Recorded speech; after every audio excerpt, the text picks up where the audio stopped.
ایسے دور میں الیکٹڈ ڈکٹیٹرز کے دور میں جہاں آپ کے لیے نہیں آپ کے خلاف پالیٹکس ہو رہی ہے، ایک پالیٹیشین کو ووٹ سب سے زیادہ ووٹ اور سپورٹ تب ملتا ہے جب وہ مائنورٹیز کے لیے کام نہیں کرتا.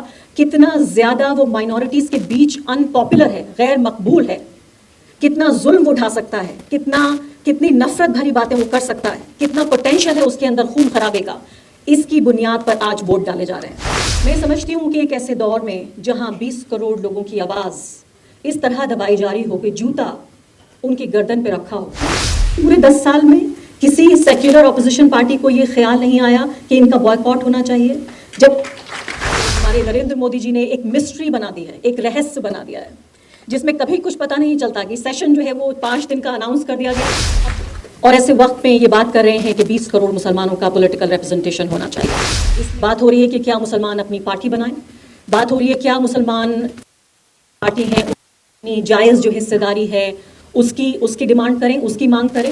بات یہ بھی ہو رہی ہے کہ کیا مسلمان ایک پریشر گروپ کی طرح سیاست سے باہر بیٹھ ایک پریشر گروپ کی طرح کام کریں، کیونکہ یہ وہ وقت نہیں ہے، یہ صحیح وقت نہیں ہے جب آپ الیکشن لڑیں، کیونکہ آپ کا چہرہ دیکھ کر ووٹ ادھر تو کم پڑتے ہیں اور ادھر زیادہ پڑتے ہیں.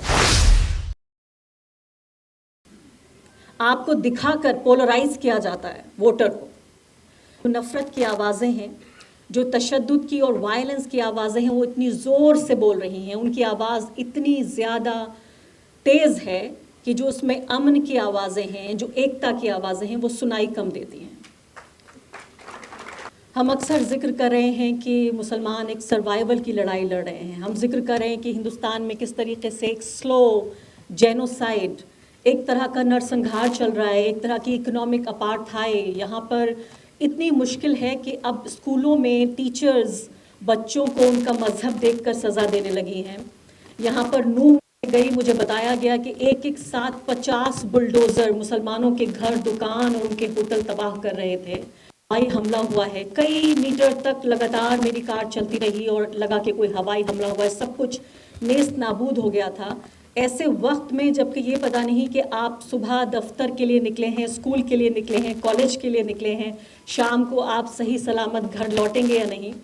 میرے جیسے جرنلسٹ جو صرف ایک ٹویٹ، ایک خبر یا ایک تقریر سے دور ہیں بس جیل جانے کے، ایسے دور میں مجھے لگا عبد الرحمن صاحب نے جب بات کی مسلم پولیٹیکل ریپرزنٹیشن کی، تو اس کتاب میں تھوڑی دیر کے لیے مسکرائی میں، لیکن مجھے لگا کہ یہ امید سے بھری کتاب ہے.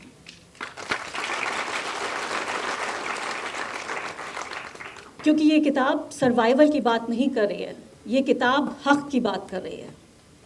یہ کتاب رحم نہیں مانگ رہی ہے، یہ کتاب جو ہمارا ہے وہ ہمیں دے دیا جائے یہ مانگ رہی ہے. تو اس لیے مجھے اس کا بھی احساس ہوا کہ اس کتاب کے ذریعے 20 کروڑ مسلمانوں کا جو ایک ڈیموکریٹک فیوچر ہے اس کی امید بھی بتاتی ہے یہ کتاب، اور ہسٹری سے ہمیں روبرو کراتی ہے کہ ٹھیک ہے، جو تاریخ ہے اس نے بہت برے دور دیکھے ہیں، اس سے بھی زیادہ برے دور دیکھے ہیں، اور وہ دور گزر گیا، یہ دور بھی گزر جائے گا. جب آپ پنے پلٹتے ہیں تو بہت سارے سیاہ پنے نظر آتے ہیں. اس کتاب کے ذریعے بھی میں نے دیکھا کہ اس کتاب میں بھی اس سے زیادہ سیاہ وقت آیا ہے ہندوستان کی ڈیموکریسی کے لیے، مسلمانوں کے لیے، کانسٹیٹیوشن کے لیے، اور خاص کر ایسے دور میں. ابھی پروگرام ریکارڈ کر کے آئی ہوں یہاں آنے سے ٹھیک پہلے، اور میں نے اپنے پروگرام میں کہا کہ کیسے انڈین ڈیموکریسی جو ہے وہ ہمارے نریندر مودی جی نے ایک مسٹری بنا دی ہے، ایک رہسیہ بنا دیا ہے جس میں کبھی کچھ پتہ نہیں چلتا کہ سیشن جو ہے وہ 5 دن کا اناؤنس کر دیا گیا. ایسے دور میں الیکٹڈ ڈکٹیٹرز کے دور میں جہاں آپ کے لیے نہیں آپ کے خلاف پالیٹکس ہو رہی ہے، ایک پالیٹیشین کو ووٹ سب سے زیادہ ووٹ اور سپورٹ تب ملتا ہے جب وہ مائنورٹیز کے لیے کام نہیں کرتا. کتنا زیادہ وہ مائنورٹیز کے بیچ ان پاپولر ہے، غیر مقبول ہے، کتنا ظلم اٹھا سکتا ہے، کتنی نفرت بھری باتیں وہ کر سکتا ہے، کتنا پوٹینشیل ہے اس کے اندر خون خرابے کا، اس کی بنیاد پر آج ووٹ ڈالے جا رہے ہیں. اور ایسے وقت میں یہ بات کر رہے ہیں کہ 20 کروڑ مسلمانوں کا پولیٹیکل ریپرزنٹیشن ہونا چاہیے. اس میں کئی بحث کے موضوع ہیں، میں کچھ روشنی جلدی سے میڈیا پر بھی ڈالوں گی، اس بارے میں میں زیادہ جانتی ہوں. اس میں خاص کر ذکر ہو رہا ہے کہ کس طریقے سے مسلمان اپنا ریپرزنٹیشن مانگیں. بات ہو رہی ہے کہ کیا مسلمان اپنی پارٹی بنائیں، بات ہو رہی ہے کیا مسلمان پارٹی ہیں اپنی جائز جو حصے داری ہے اس کی ڈیمانڈ کریں، اس کی مانگ کریں. بات یہ بھی ہو رہی ہے کہ کیا مسلمان ایک پریشر گروپ کی طرح سیاست سے باہر بیٹھ ایک پریشر گروپ کی طرح کام کریں، کیونکہ یہ وہ وقت نہیں ہے، یہ صحیح وقت نہیں ہے جب آپ الیکشن لڑیں، کیونکہ آپ کا چہرہ دیکھ کر ووٹ ادھر تو کم پڑتے ہیں اور ادھر زیادہ پڑتے ہیں. آپ کو دکھا کر پولرائز کیا جاتا ہے ووٹر کو. تو ایسے وقت میں بہت سارے یہ آپشنز ہیں. مجھے لگتا ہے کوئی ایک ایسا فارمولا نہیں ہے جو پورے ملک پر لاگو ہوتا ہو. ہر اسٹیٹ کی اپنی لوکل ریالٹیز ہیں. کہیں پر مسلم پولیٹیکل پارٹی ٹھیک ہے، کہیں پر سیکولر پارٹی کے اندر حصے داری ٹھیک ہے، کہیں پر ہو سکتا ہے الیکشن نہ لڑنا ٹھیک ہو، کہیں ہو سکتا ہے ایک طرح کی زبان بولنا ٹھیک ہو، کہیں دوسری طرح کی زبان بولنا ٹھیک ہو. سب سے بڑا مقصد یہ ہے کہ پولیٹیکل ریپرزنٹیشن ہونا چاہیے، اور اس میں ایک طرح کی اسٹریٹجی، ایک طرح کی حکمت عملی ہو. بہت کچھ ایسا ہے جو خلاف ہوا ہے، لیکن بہت کچھ ایسا ہے جو اب بھی فیور میں ہے. فرق صرف اتنا ہے کہ جو نفرت کی آوازیں ہیں، جو تشدد کی اور وائلنس کی آوازیں ہیں، وہ اتنی زور سے بول رہی ہیں، ان کی آواز اتنی زیادہ تیز ہے کہ جو اس میں امن کی آوازیں ہیں، جو ایکتا کی آوازیں ہیں، وہ سنائی کم دیتی ہیں. ریپرزنٹیشن بہت ضروری ہے. یہ بات ہم نے ڈاکٹر بھیم راؤ امبیڈکر سے بھی سنی، یہ بات کاشی رام سے بھی سنی نہیں بلکہ دیکھی. اور دلتوں کا حال میں نے دیکھا، خاص کر اپنے اسٹیٹ اتر پردیش میں. میں نے یہ بھی دیکھا کہ جہاں چھوٹے لیول پہ بھی پولیٹیکل ریپرزنٹیشن ہوتا ہے، آپ سمجھیے میونسپیلٹی کے لیول پہ بھی جہاں ریپرزنٹیشن ہوتا ہے، پورے علاقے کو تر و تازہ کر دیتا ہے، پورے علاقے کو جان بخش دیتا ہے. پورے علاقے میں سمجھتی ہوں کہ جو خاص کر جو مارجنلائز طبقے ہیں، ان کے لیے پولیٹیکل ریپرزنٹیشن ان سے بھی زیادہ ضروری ہے جو لوگ اس پوری ریس پہ سوشلی اور اکنامکلی آگے بڑھ گئے ہیں. کیونکہ پاور کے پورے ریسورسز جو ہیں، جو پاور کی نلیاں ہیں، وہ جو سورسز ہیں، ان پر آپ کا قبضہ بہت ضروری ہے. اب یہاں پر بات آ رہی ہے، ایک مثال میں سن رہی تھی، آپ سے بھی بات کرنا چاہتی ہوں کہ if you are not on the table then you are on the menu. اگر آپ ڈائننگ ٹیبل پہ نہیں ہیں، اگر آپ کے پاس کرسی نہیں ہے، آپ کھانے کی میز پہ نہیں بیٹھے ہیں، تو جو آپ کھا رہے ہیں چیزیں، جو مینیو ہے، وہ وہاں پر آپ ہیں. آپ سمجھ گئے ہوں گے. اس کا مطلب یہ ہے کہ اگر آپ ڈائننگ ٹیبل پہ نہیں ہیں، if you are not on the table then you are on the menu. تو اس بات کو بہت ہی اہم ہے سمجھنا. لیکن ایک جرنلسٹ ہونے کے ناطے، اور یسرا نے کہا ایک ہونے کے ناطے، یہ بھی آپ دیکھیے الگ الگ طرح کی پہچانیں ملی ہیں اس دور میں. پہلے مجھے بہت سارے لوگ آ کے سوشل میڈیا پہ کہتے ہیں، آپ تو صرف مسلمانوں کی جرنلسٹ ہیں، آپ تو صرف مسلمانوں کے لیے کام کرتی ہیں، آپ تو صرف ان کے لیے رپورٹنگ کرتی ہیں. پہلے جب مجھ سے کوئی ایسا کہتا تھا تو مجھے بڑا برا لگتا تھا، کیونکہ میں نے کبھی یہ نہیں سمجھا کہ میں ایک طبقے کی جرنلسٹ ہوں.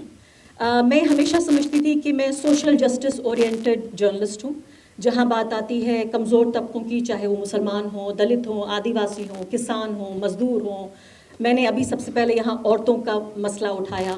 میں ہمیشہ سے سوچتی تھی کہ میں social justice oriented, freedom oriented journalist ہوں، رائٹس اورینٹڈ جرنلسٹ ہوں.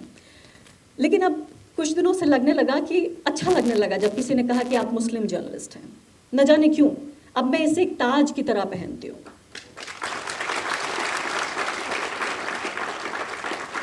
اور اس کی ایک وجہ ہے. میں سمجھتی ہوں کہ ایک ایسے دور میں جہاں 20 کروڑ لوگوں کی آواز اس طرح دبائی جا رہی ہو کہ جوتا ان کی گردن پہ رکھا ہو، ایسے دور میں 20 کروڑ نہیں، 20 لاکھ یا 2 لاکھ لوگوں کی آواز، ان کی تکلیف، ان کے خواب، ان کی امیدیں، ان کی اگر میں انہیں ذرا سی بھی آواز دے پاتی ہوں تو میرا جرنلزم، میری صحافت کارگر ہے.